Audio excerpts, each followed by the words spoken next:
तो फिल्म की शुरुआत होती है जेवियर को दिखाते हुए। जेवियर के पास लग्जरी घर है, गाड़ी है, जिससे बज़ाहिर तो वो बहुत अमीर दिखता है, लेकिन काफी अरसे से उसके पास कोई जॉब नहीं। इसी वजह से उसके घर के हालात बहुत ज्यादा खराब हैं। जेवियर ने बहुत सारे जॉब्स इंटरव्यू दिए, लेकिन किसी एक में भी सिलेक्ट ना हो पाया। और एक शाम उदास जब वो घर लौटा तो उसकी वाइफ ने उसे मशवरा दिया कि तुम अपना ये लग्जरी घर और गाड़ी सेल कर दो। ना चाहते हुए भी जेवियर को ये बात माननी पड़ती है। उसने अपनी हाउस हेल्पर को भी निकाल दिया था और अपनी जॉब जाने की वजह से वो बहुत ज्यादा उदास थी। उसे जेवियर के ऊपर डुप्लीकेट चाबियां फेंकी और यहाँ से चली गई। जेवियर अब एक छोटे अपार्टमेंट में शिफ्ट हो चुका था। उसने एक शॉर्ट कोर्स भी ज्वाइन कर लिया ताकि उसकी प्रोफाइल बेहतर हो सके और जॉब के मौके उसे ज्यादा मिल सके। साथ ही साथ वो इंटरव्यूज भी देता रहा। काफी सारों में तो नाकामी मिली, लेकिन फाइनली फिर उसे एक जॉब मिल भी गई। वो बहुत ज्यादा खुश था, लेकिन जब तक उसे ये पता नहीं चला कि उसे पहले 6 महीने इस कंपनी में अनपेड इंटर्नशिप करनी होगी। समझने कि फ्री में काम करना होगा एक्सपीरियंस के लिए।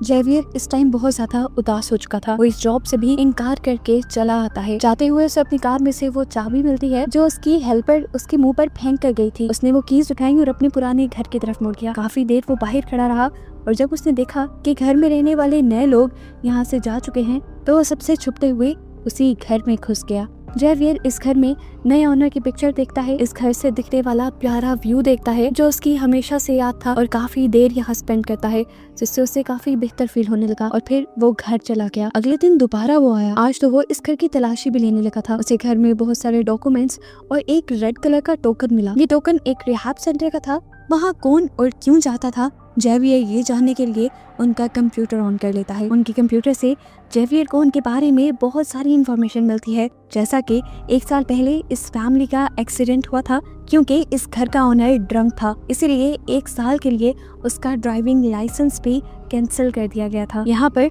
उसे ओनर के पूरे दिन का शेड्यूल भी पता चल जाता है और जेवियर ये भी जान जाता है कि नया ओनर अगले दिन 3 बजे अपने रिहैब जाने वाला था। अगले दिन जेवियर भी उस रिहैब सेंटर पहुंच जाता है जहां सब लोग नशे की लत छोड़ने के लिए जाते हैं। यहाँ पर वो ओनर भी आया हुआ था। जेवियर को यहाँ पहली मर्तबा देखकर उससे भी यहाँ के लोग सवाल करने लगे, तो जेवियर ने अपनी कहानी बनाना शुरू की। उसने बताया कि वो अल्कोहलिक है, यानी बहुत ज्यादा शराब पीता है, जिसकी वजह से उसकी वाइफ और बेटी यानी उसकी फैमिली भी उससे काफी दूर हो गई है। उसकी कहानी बहुत ज्यादा उसके घर के नए ऑनर से मैच कर रही थी, इसलिए फौरन उसने जेवियर को नोटिस करना शुरू कर दिया और यही तो असल में जेवियर का प्लान था। जल्द ही इन दोनों में बातचीत होकर अच्छी दोस्ती बन जाती है। इस लड़के का नाम हमें टॉमस पता चलता है। अगले दिन जेवियर दोबारा टॉमस के घर जाता है, उसका कंप्यूटर ऑन करता है और उसके शेड्यूल में बहुत सारे चेंजेस कर देता है। अब क्योंकि ये शेड्यूल उसके मोबाइल से भी इंटरलिंक था तो उसके मोबाइल वाला शेड्यूल भी चेंज हो गया। टॉमस का कैलेंडर चेंज होने की वजह से वो अपनी बेटी को स्कूल से लेने बहुत लेट पहुंचता है और ऐसे उसकी वाइफ और बेटी यानी उसकी फैमिली उससे बहुत नाराज होती है। इस दिन की वजह से टॉमस बहुत ज्यादा उदास हो चुका था। वो बहुत ज्यादा एफर्ट कर रहा था अपनी फैमिली को ठीक करने की। अगले दिन भी वो रिहैब क्लासेस में जाता है और यहाँ पर दोबारा उसकी मुलाकात जेवियर से होती है। ग्रुप डिस्कशन के बाद ये लोग दोबारा कॉफी शॉप में आ जाते हैं जहाँ पर टॉमस जेवियर से काफी सारी बातें शेयर करता है अपनी फैमिली के बारे में और अपनी फैमिली की पिक्चर भी दिखाता है और जेवियर को भी कहता है कि तुम भी अपनी फैमिली की पिक्चर दिखाओ। तो जेवियर कहता है अभी तो मेरे पास पिक्चर नहीं, लेकिन कल को मैं जरूर दिखाऊंगा। इनकी दोस्ती इतनी बढ़ जाती है कि टॉमस जेवियर को अपने घर बुला लेता है। जेवियर को इस पॉइंट पे ऐसे खुशी होती है जैसे उसका कोई मिशन कंप्लीट हो गया हो। अगले दिन वो अपने पुराने घर यानी टॉमस के घर बुके लेकर पहुंच जाता है। यहाँ पर अब उसे अपना पुराना माली मिल जाता है जो उसे पूछता है आप किससे मिलने आए हैं। वो नहीं चाहता था कि किसी को पता चले वो टॉमस से मिलता है, इसलिए उसने कहा अभी भी मेरे कुछ डॉक्यूमेंट्स मेरे पुराने एड्रेस पे आते हैं, मैं बस वही पिक करने आया हूँ।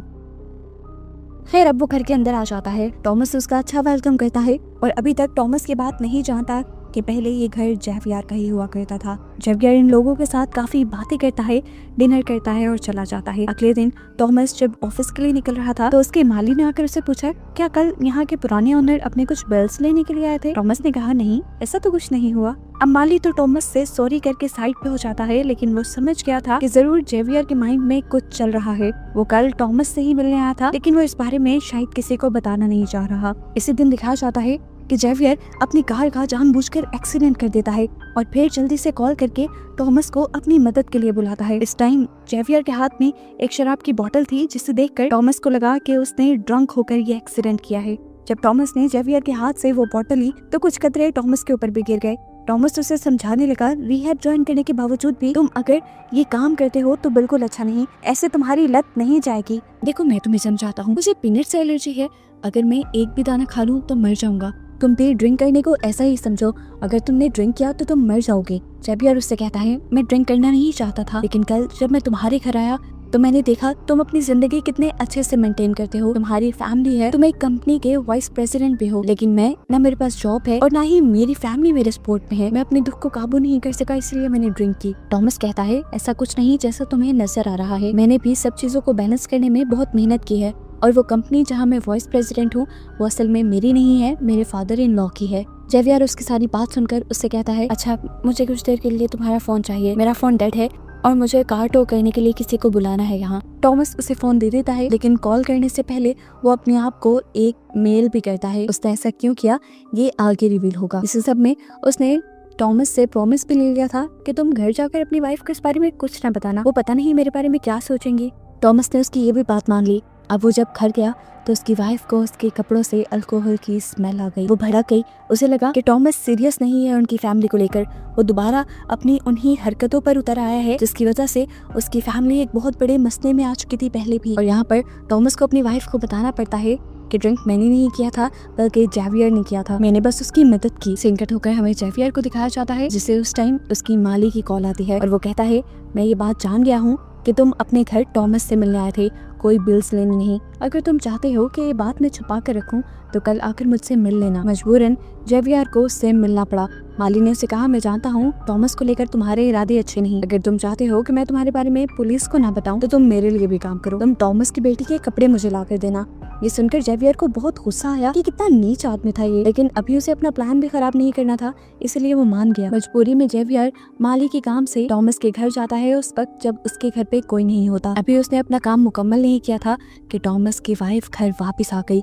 वो बुरी तरह घबरा गया। मजे की बात कि टॉमस की वाइफ इस टाइम जेवियर को ही कॉल करने वाली थी, उसे कुछ कहना चाहती थी वो। उसने जैसे ही कॉल मिलाई तो यहाँ पर जेवियर का फोन बज गया, जिसकी आवाज उसने सुनी भी, लेकिन फिर अपने दिल का वहम समझकर वो अपना काम करके यहाँ से चली गई और फाइनली जेवियर बच गया। थोड़ी देर बाद हम देखते हैं कि जेवियर और टॉमस की वाइफ दोनों एक रेस्टोरेंट में मिले हैं, जहाँ पर टॉमस की वाइफ उससे कहती है कि मैं नहीं चाहती तुम टॉमस से मिलो, मैं नहीं चाहती कि पहले की तरह हम किसी बहुत बड़ी मुसीबत में आए। पहले भी उसकी अल्कोहल वाली आदत की वजह से हमारा बहुत बुरा एक्सीडेंट हुआ, उसमें तो हमारी जान बच गई, लेकिन अब मैं नहीं चाहती कि तुम्हारे साथ रहकर टॉमस को दोबारा अल्कोहल की आदत हो। यहाँ पर जेवियर उसके साथ भी खेल खेल जाता है और बताता है कि ड्रिंक मैंने नहीं की थी बल्कि खुद टॉमस ने की थी। वो उसे टॉमस का एक मेल भी दिखाता है जिसमें लिखा था, जल्दी से यहाँ आओ, मैं मुसीबत में फंस गया हूँ। ये असल में वही मेल है जो जेवियर ने टॉमस का फोन लेके अपने फोन पे उसी टाइम कर ली थी, यानी ये सारा प्लान उसने पहले से ही सोच रखा था। अब घर पे हम देखते हैं कि टॉमस की वाइफ और टॉमस के दरमियान में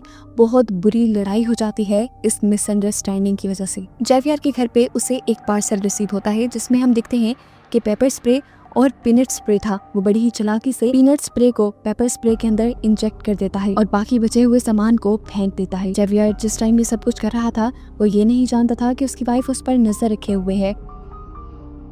वो अब ये लेकर टॉमस की वाइफ के पास आना चाहता था, लेकिन उसे शक हो गया कि उसकी वाइफ उसका पीछा करने लगी है, इसीलिए वो अपने कोर्स सेंटर चला गया। जेवियर की वाइफ ने जब उसे क्लास में बैठा देखा तो वो रिलैक्स होकर यहाँ से चली गई। इसके बाद जेवियर गार्डनर से मिलने के लिए आता है। वो उसे टॉमस की बेटी के कपड़े दे देता है, लेकिन अब उसकी डिमांड और ज्यादा बढ़ गई थी। वो जेवियर से कहता है, तुम अब ये कैमरा टॉमस की बेटी के कमरे में लगा देना। जेवियर को लगा कि ये उसके लिए अब खतरा बनता जा रहा है, इसीलिए बड़ी ही जहानत से उसने माली को कुछ इस तरह से मारा कि हर किसी को उस माली की मौत एक हादसा लगी और जेवियर बिल्कुल नहीं फंसा। इसके बाद वो जाता है टॉमस के ऑफिस।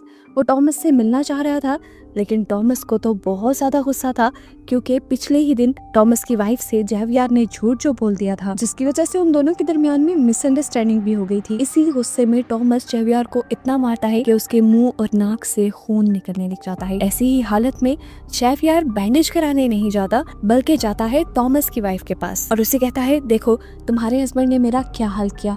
एक और झूठ वो बोलता है कि टॉमस ने हम दोनों को रेस्टोरेंट में बैठे हुए देख लिया था और अब उसे लग रहा है कि हम दोनों का अफेयर चल रहा है। वो टॉमस की वाइफ से कहता है, मुझे लगता है कि टॉमस की अल्कोहल वाली आदत अब और ज्यादा बढ़ती जा रही है।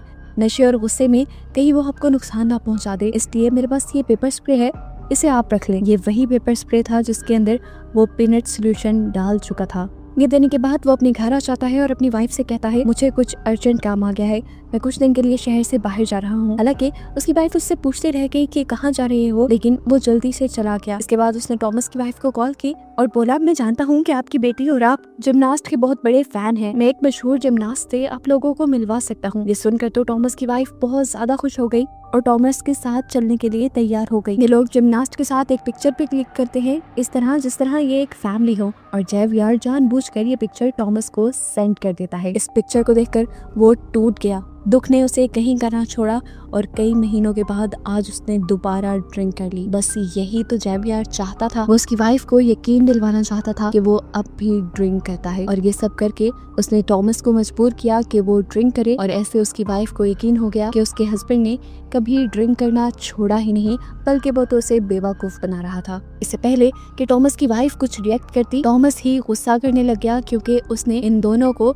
जेवियर के साथ आते देख लिया था। वो तो अपनी वाइफ को पीटने पे उतर आया।